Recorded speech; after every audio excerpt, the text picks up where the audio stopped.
Welcome to the Gen Gap, where time-tested leadership meets the demands of a new generation. I'm Maureen, your host, bringing candid conversations with industry heavyweights. Together, we unpack how they are rethinking talent, culture, and leadership in the face of generational transition, AI disruption, and the rise of personal brand dominance. Today's guest is at the intersection of operations, technology, and investment strategy. Andrew Hampshire is the Chief Operating Officer and Chief Technology Officer at Gresham, a specialist investment management firm. Andrew's journey began with launching his own software business, setting the foundation for a dynamic career in financial services, including private equity. He's built a reputation for driving shareholder value through leveraging technology, optimizing operations, and through carve-outs and M&A integrations. He holds an MBA from the University of Warwick and is a regular speaker at industry events. He's also the author of Creating Value Through Technology, published by Bloomsbury, a must-read for anyone serious about aligning tech strategy with business performance. So let's dive into a conversation with someone who doesn't just understand the future of business, he's actively shaping it.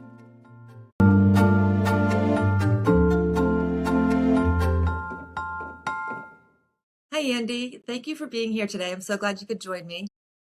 Hey, thank you for having me. Excellent. Well, let's jump in. If you could give yourself a piece of advice at the start of your career, what would it be? Piece of advice. Great question. I would say always ask the obvious question. Like, never assume the person that you're talking to is right just because they're older or because they've got more experience or because they've got a certain title. If I had £1 for every time, certainly earlier on in my career when I'd be sitting in a meeting room and you'd be surrounded by people who are perhaps older, more experienced and more senior, and you'd be thinking, this doesn't feel right, or that doesn't sound right, or that doesn't sound like it's going to work. But you don't want to ask the obvious questions because you think, well, of course they'll have considered that. Of course they would have thought of these things. And then, invariably down the line, you find out actually you should have asked the question because your intuition was right. If someone is right, whatever you're saying will stand up to scrutiny and challenge. So always ask the obvious question. This is something I say to everyone in my team who works for me, is just never assume. Never assume, no matter who you're talking to. If something doesn't feel right or if you're not sure, just ask the obvious question. And to take that further, a good idea can really come from anywhere. And so everyone's bringing their experiences from outside, and whether they're new to the job or not, they might have kind of a new perspective at looking at it for the first time. So that's great advice. Yeah, for sure. And you started this question by referencing my younger self. And, when you bring younger people into an organization, they come with different perspectives and different experiences and will look at things differently. And, you want people in a room feeling like, I can ask that question or I can make that point. And I would always say, always ask the obvious questions. Okay. How has your perspective on leadership evolved over the years, particularly as new generations have joined the workforce? I would say, my perspective personally, so that when I was young or younger, I liked to do a lot of leading from the front. So I used to like being, the group spokesperson or the team captain or the project manager or whatever. And I thought, being a good leader meant, you have all the answers and that you make sure people do what they're meant to do. And, you keep people on track, and it's being very kind of visible and vocal and decisive. And I guess over time, I've learned actually the satisfaction that comes with actually seeing the people you're leading come up with the answers and set the direction, and you help them get there and lead others there. And, sure, as a leader, you set a vision and direction of travel, and your job is to support and help people. But watching other people get themselves there and helping people to do that is far more satisfying than what I thought leadership was when I was much younger. I think the value of mistakes, and failing, and people talk about it a lot, but, whether you're junior or whether you're the leader, there is no better teacher than making mistakes or failure, and you learn a lot from it. So And I I have a guess, quick follow-up on that. Did you sort of evolve just by your own experiences, or were there mentors that were giving you advice along the way, or were you just sort of observing the behaviors of successful leaders and replicating that?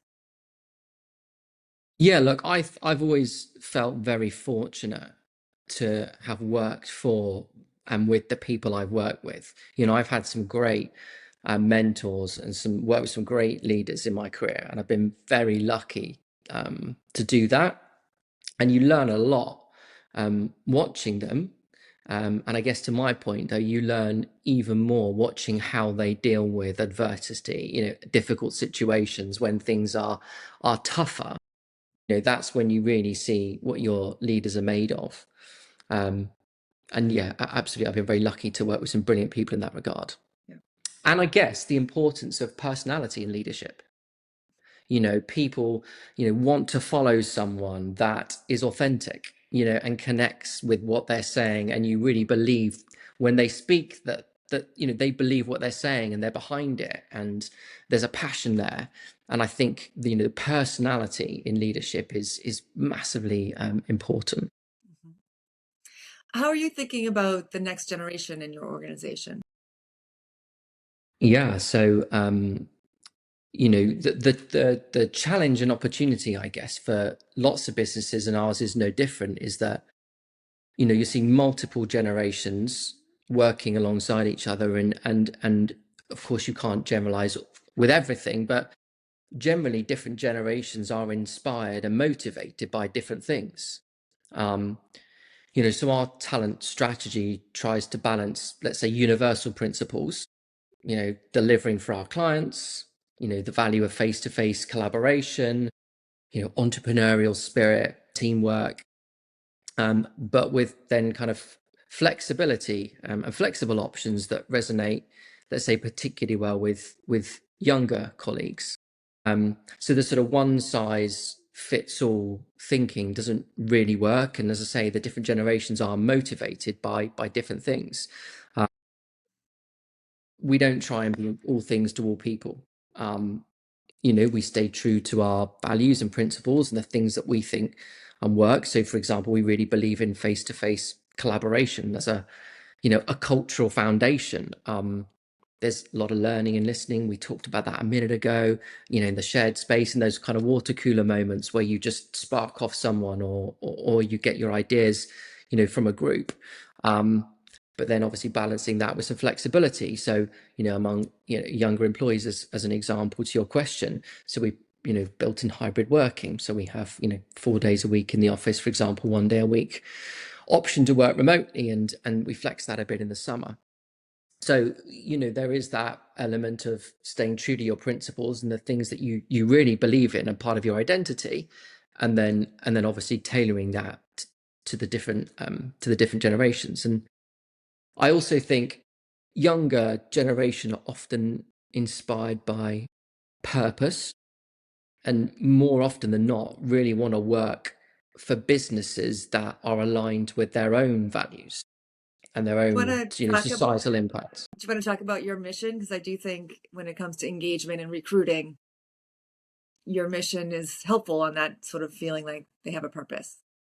Yeah, for sure. I mean, we talk a lot about this, but our mission is delivering, financial returns for clients by investing in, global themes that shape our future. So, we invest in things like natural capital and forestry and energy transition and sustainable infrastructure. And those are themes that resonate, with clients, but also resonate a lot with the younger generation. And that delivering financial returns whilst investing with purpose is a theme that kind of connects everyone in the firm, regardless of generation or background.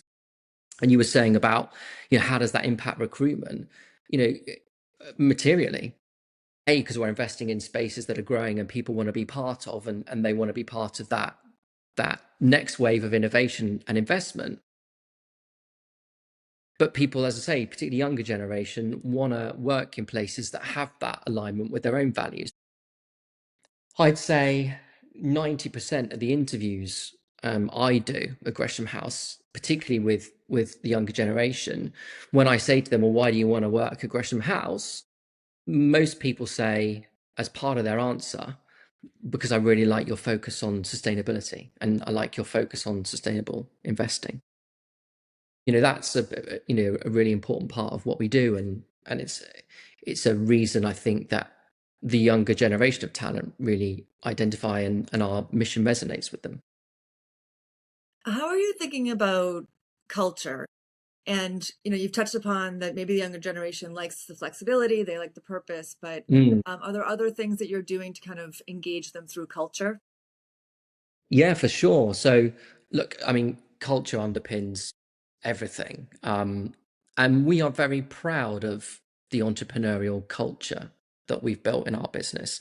And we're very intentional about keeping it as we scale. So we think about it a lot and how we preserve that spirit that's got us to where we are. Now that culture is, rooted firmly in delivering for clients. So that kind of universal purpose, delivering investment performance is paramount. That's what we're here for. And that's something that everybody can get behind and is aligned on. But we shape our culture through, lots of things, behaviors, structures. So we're investing in, for example, in a management training program at the moment.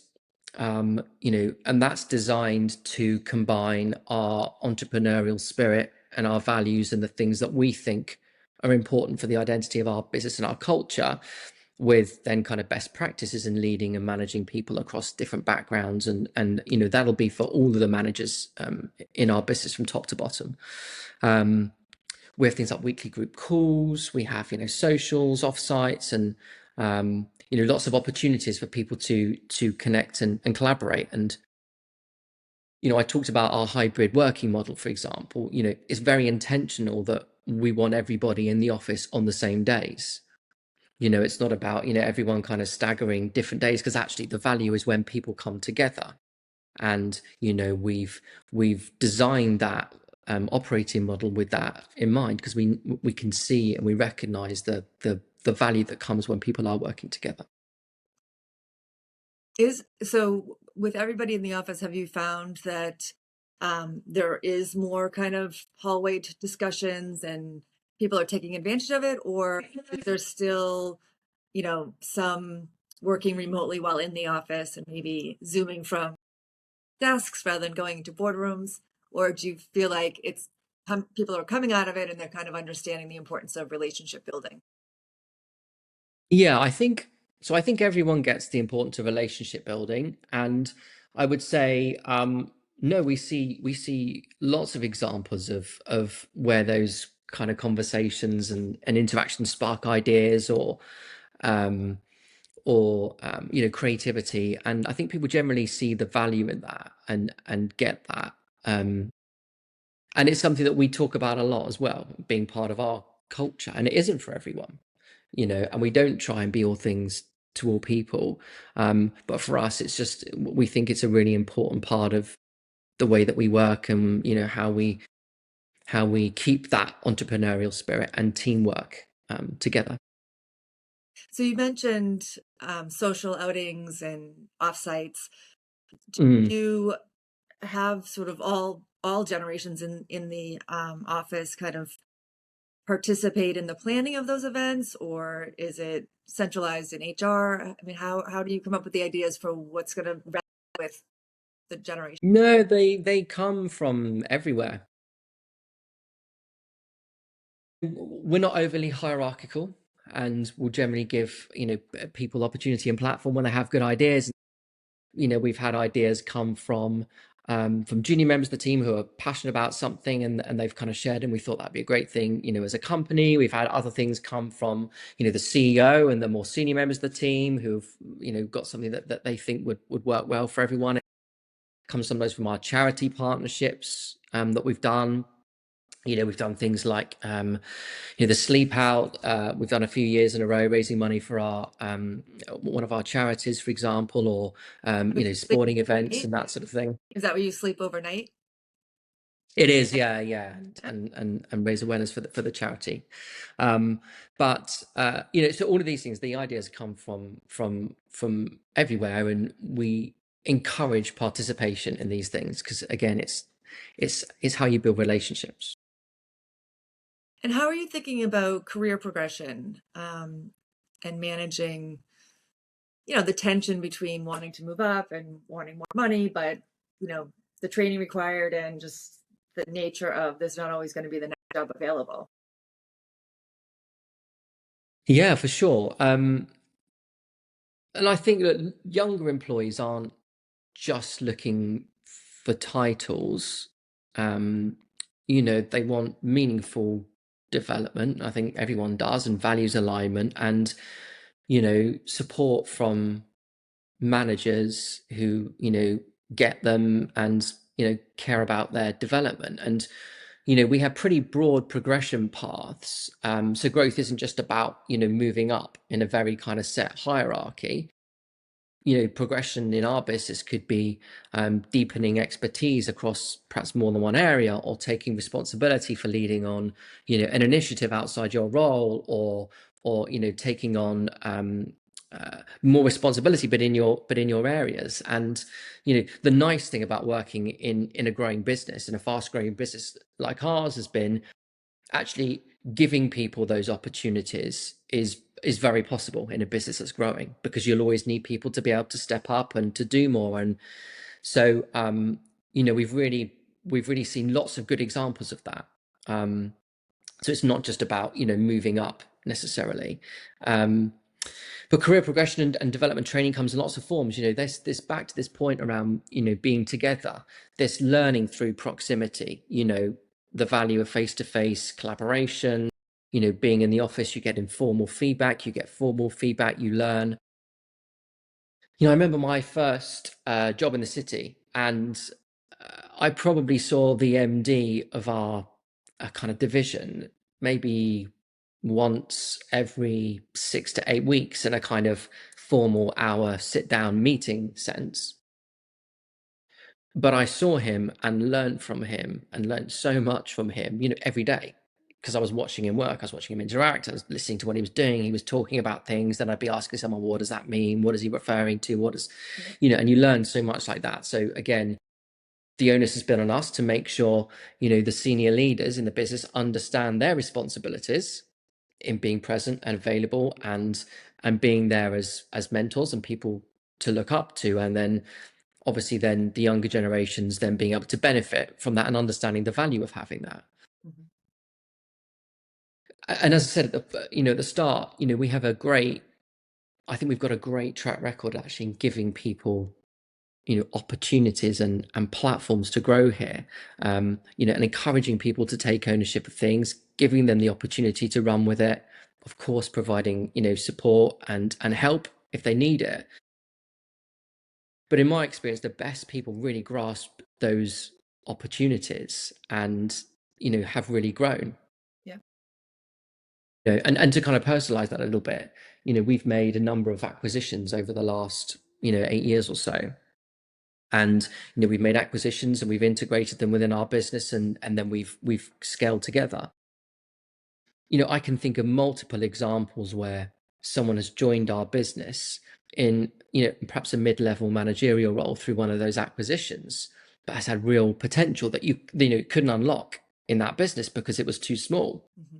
But actually now, as part of a bigger business, they've gone on from doing a relatively small role to a much broader role with a lot more responsibility and a lot more visibility, because they've had the capability, they've wanted it, and that's been matched with the opportunity and support to do that. And it's really, really great. I'm very proud of that track record we have of people developing in our business. So this leads me into my last question, because I think you probably say some of the similar things, but what legacy do you want to leave as a leader in this industry? Goodness. I would say, to build a business that we're proud of. And, we've done that now, but we want to continue to build and grow it, and, be able to look back and say, we built something that had a really strong brand and, you know, really delivered and makes money for clients, and that, you know, culture of entrepreneurial spirit and drive and teamwork has, you know, continued to permeate and grow in the business, and that it still has the values in the business that we started it with. And, you know, watching people come through the business and really develop and grow and their careers made and built off the back of being part of our company. So I guess, you know, a business that I would be proud for my kids to work for one day, you know, that sort of thing. Okay. Well, Andy, thank you so much for joining me today. I really enjoyed our conversation. Thank you for having me.